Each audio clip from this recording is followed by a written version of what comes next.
My mom was admitted to the hospital because of fibroids. At that time, I was in school and my senior sister was hustling in Accra. Things were not easy, but we were managing. My mom was both our mother and our father. One day, she called to say the doctors were waiting for payments before they could operate. We had no hope. My sister was already supporting me in school, and now the pressure of hospital bills was on her too.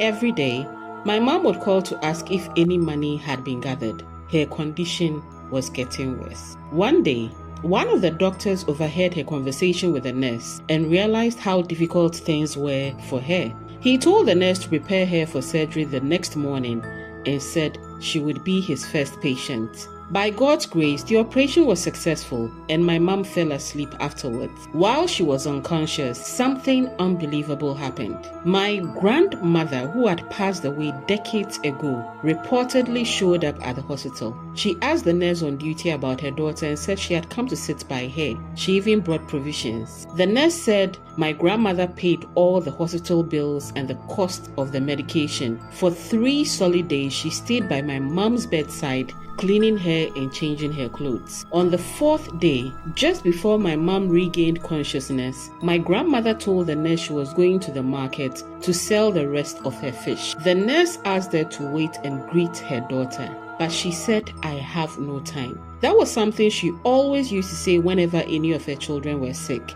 When my mom finally woke up, the nurse told her everything. At first, she didn't believe it until she heard what my grandmother had said before leaving, because that is what she said anytime she and her siblings fell sick.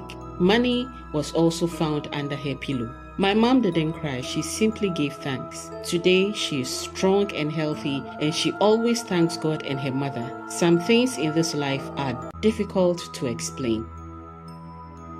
I remember being admitted to a hospital here in Accra last year. I was placed in the male ward. There was a gentleman I met there. We spoke a few times and he was very kind.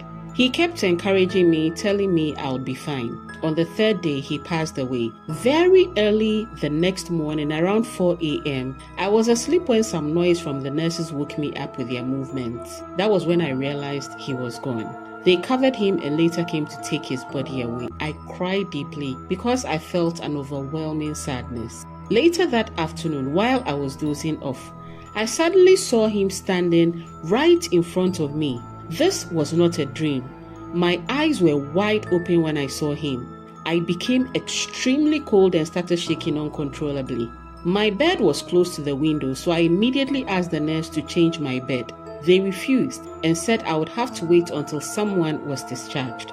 That evening, through the same window, I saw him again, this time standing by the hospital fenced wall, just watching me. I don't remember much after that. I just collapsed. When I came around, the nurse confirmed that I had collapsed badly.